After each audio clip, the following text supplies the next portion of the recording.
ጀዋር መሐመድ ሲራጅ ዘመነ ካሴ ባውቄና ጃልመሮ አይመቹኝም አለም።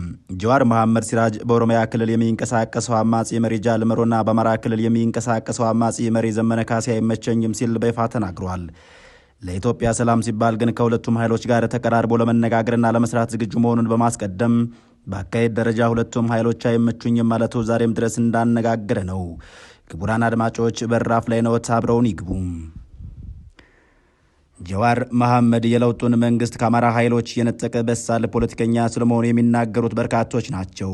በወቅቱ ኦሮማራ የሚል የኦሮሞና የአማራ ህዝብ የፖለቲካ ጥምረት የሚመስል እንቅስቃሴ የተጀመረ ሲሆን ጀዋር መሐመድ በባህር ዳር፣ በጎንደርና በአማራ ክልል ከተሞች ተንቀሳቅሶ የወቅቱን ኦሮማራ በሚገባ ሰብኳል። ይሄው ስብከት የወቅቱን አገዛዝ ህወሓት መር የነበረውን የኢህአዴግ ስርዓት ከማስወገድም ባሻገር የመንግስትን ስልጣን ከአማራ ኃይሎች የመቀማት ድርጊት አድርገው የሚመለከቱት ጥቂት ቁጥር ያላቸው አይደሉም።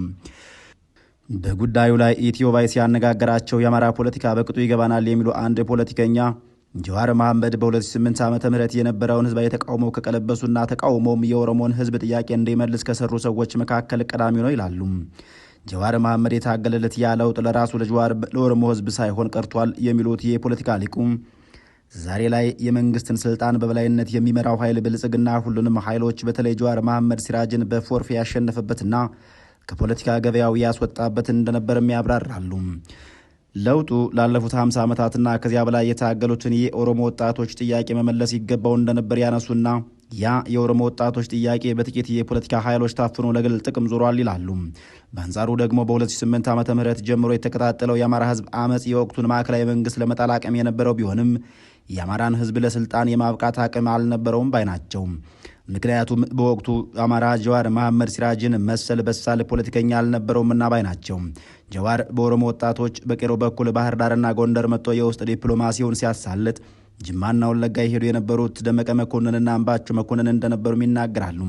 በእርግጥ ደመቀ መኮንን ሁሴንና አምባቸው መኮንን ከወትሮ በአዴን ከያኔው አዴፓ ካሁኑ የአማራ ብልጽግና ሲሆኑ የአማራን ወጣት ጥያቄ የያዙ ናቸው ለማለት የሚያስቸግር እንደነበርም ያክላሉ። ለመሆኑ በነ ጀዋር መሐመድ ሲቀነቀን የነበረው ኦሮማራ እንዴት ከሸፈ? ማንን ጎድቶ ማንን ጠቀመ ለሚለው ነጥብ አሁን ላይ በእስር የምትገኘውን የመስከረም አበራን ሐሳብ መዋስ ይገባል። መስከረም አበራ በወቅቱ ስለ ኦሮማራ ተከታዩም ብላለች። ማንኛውም ፖለቲካዊ ስምምነት፣ ጥምረት ወዘተ መመዘን ያለበት ባመጣው ውጤት ነው።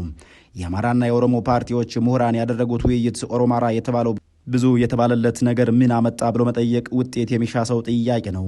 በተለይ ነገሩ ከሚሊዮኖች በህይወት የመኖር መብት ጋር የሚያያዝ ነውና እንዲሁ ከሚቀሪት ቆር በሚል የሚይዙት የዋዛ ነገር አይደለም። ኦሮማራ የተባለው ጥምረት ወያኔን አስወገደ ሊባል ይችላል። ከዚያስ አሁን ላይ ጥምረቱ ራሱ ህልውና አለ ወይ?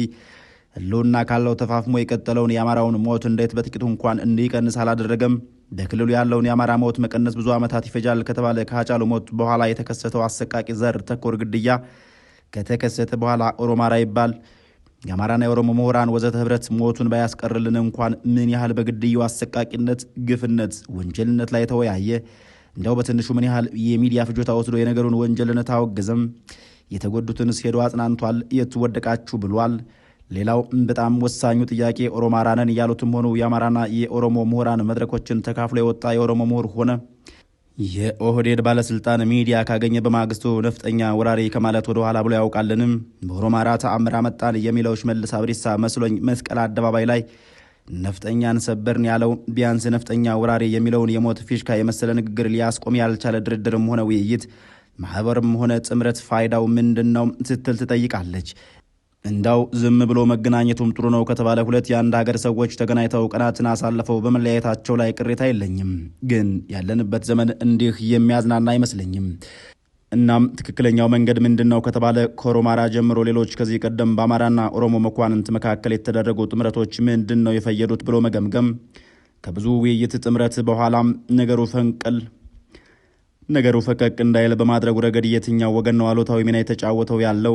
ለዚህ አሉታዊ ተጽዕኖ ምን አይነት ኃላፊነት ይወሰድ? ዛሬ ህብረት ጥምረት ብሎ ነገ ነፍጠኛ ወራሪ የሚለውን የሞት ጥሩምባ የመንፋቱ መንስኤ ምንድን ነው የሚለውን አብስሎ መነጋገሩ እንጂ ሌላ አዲስ ጥምረቶችን በአዲስ የስብሰባ ቦታዎች ማድረጉ ሲሰሙት ለጆሮ መልካም ከመሆኑን ባሻገር የድሃውን ህዝብ የቢላዋ ሞት የሚያስቀር አይመስለኝም ስትል የወቅቱን ኦሮማራ ገልጿለች።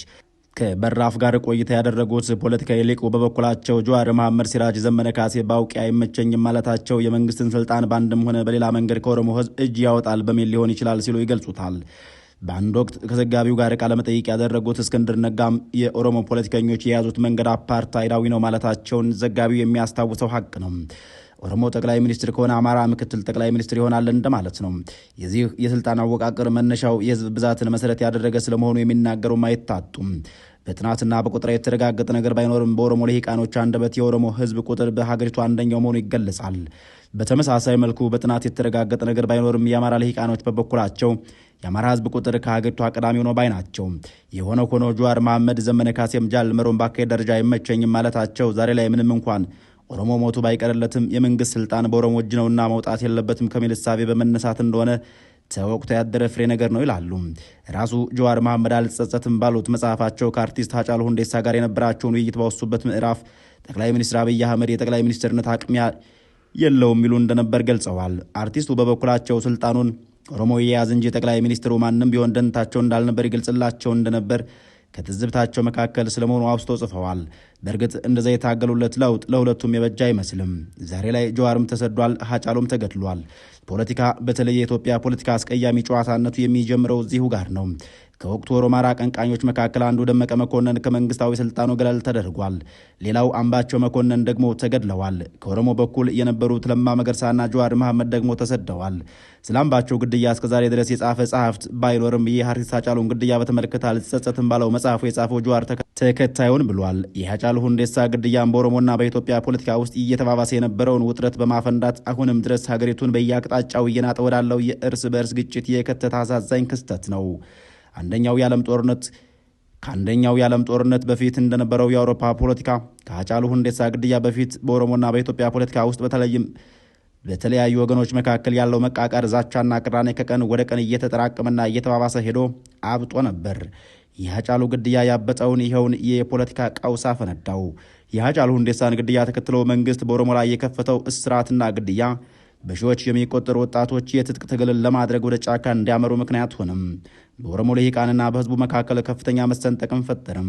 በአጠቃላይ የሃጫሉ ግድያ የኦሮሞን ህዝብ ለጥልቅ የልብ ስብራት ያጋለጠ ክስተት ነው ማለት ይቻላል ይላሉ ጀዋር መሐመድ። በዚህ ህዝብ የቅርብ ጊዜ ታሪክ ውስጥ እንደዚያች ዕለት የጋራ ድንጋጤና ሀዘን አጋጥሞ አያውቅም። ኦሮሞ በዚያ ቀን ከተፈጠረበት ድንጋጤና ቁጣ ዛሬም ድረስ ያገገመ አይመስልም። እኔም በሃጫሉ ግድያ አመካኝተው አሰሩኝ፣ ከእስሩ በላይ የጎዳኝ ግን ለረጅም ጊዜ ወዳጅና የክፉ ቀን የትግል ጓዴን ሃጫሉን መነጠቄ ነው ይላሉ።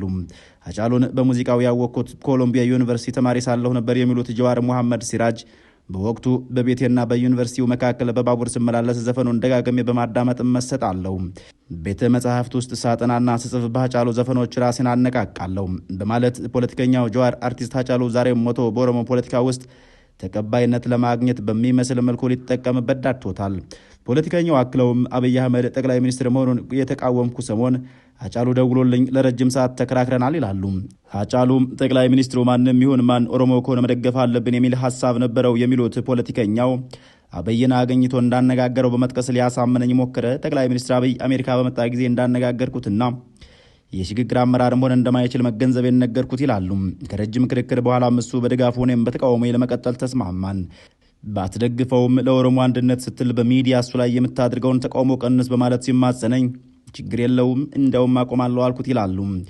በመጨረሻም ግምገማ ትክክል ከሆነ አወዳይ ላይ በማስቃም ትቀጣኛለህ፣ የኔ ትክክል ከሆነ ደግሞ አምቦ በጠጃ አስክሬ እቀጣለሁ ብሎኝ በቀል ተሰናበተኝ። ወደ ሀገር ቤት በገባው ማግስት አምቦ ሲሄድ ሃጫሉ ከኔ ቀድሞ በመድረስ ሁኔታዎችን አመቻችቶ ጠበቀኝ። አስቀድሜ እንደገለጽኩት ከመኪና ወርጄ በባዶ እግሬ መሄድ ሲጀምር እየሮጠ መጥቶ እጅ ለእጅ ተያይዘን ጓደኛው ጃጋማ በዳኔ የተሰዋበት ቦታ ላይ የዋርካ ዛፍ ተከል። ከዚያ በኋላ በተለያዩ ጊዜያት በአካልም በስልክ የምንወያይ ነበር በማለት ስለ ሃጫሉ ግድያ ጀዋር መሐመድ ሲራጅ ይኸውን ብሏል። ማን እንደገደለው ከመናገር የታቀበው ፖለቲከኛው ሃጫሉ ከመገደሉ ከጥቂት ወራት በፊት ከተማ ውስጥ መኪና ሲነዳ በጣም ይተናኮሉት ስለነበር አንድ ቀን ደውሎ በመኪና እየተከታተሉት እንደሆነ ነገረኝ። ከደህንነት ኃላፊዎቹ ለአንዱ ደውዬ እንዲያስቆሙለት ስጠይቅ ሃጫሉም የሚከታተሉት ሰዎች ወዲያው መሰወራቸውን አረጋገጠልኝ በማለትም ቢሆን በገደምዳሜው ገዳዩ የመንግስት አካል ሊሆን እንደሚችል ጠቆም አድርጎት አልፏል።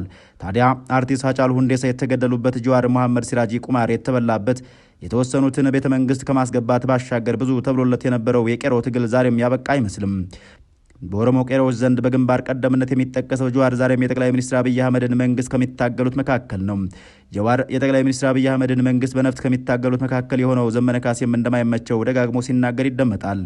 ጀዋር እንደሚለው በኢትዮጵያ ፖለቲካ አውድ ውስጥ ለውጥ ማምጣት የሚቻለው በሰላማዊ ትግል ነው። ዘመነ ካሴ ደግሞ በኢትዮጵያ ነባራዊ የፖለቲካ ምህዳር ውስጥ መንግስታዊ ለውጥ ማምጣት የሚቻለው በጠመንጃ አፈሙዝ ብቻ ነው ከሚሉት መካከል ነው። በአንጻሩ የኢትዮጵያ መንግስት ደግሞ መንግስታዊ ስልጣን መያዝ የሚቻለው በምርጫና በምርጫ ብቻ መሆኑን ደጋግሞ በመናገር ላይ ነው። በህዝብ የተመረጠን መንግስት ለ1000 ዓመታት እንኳን ቢታገሉት በነፍጥ አይወድቅም ባይ ነው። ለዛሬ በዚህ አበቃን። ጤና ይስጥልን።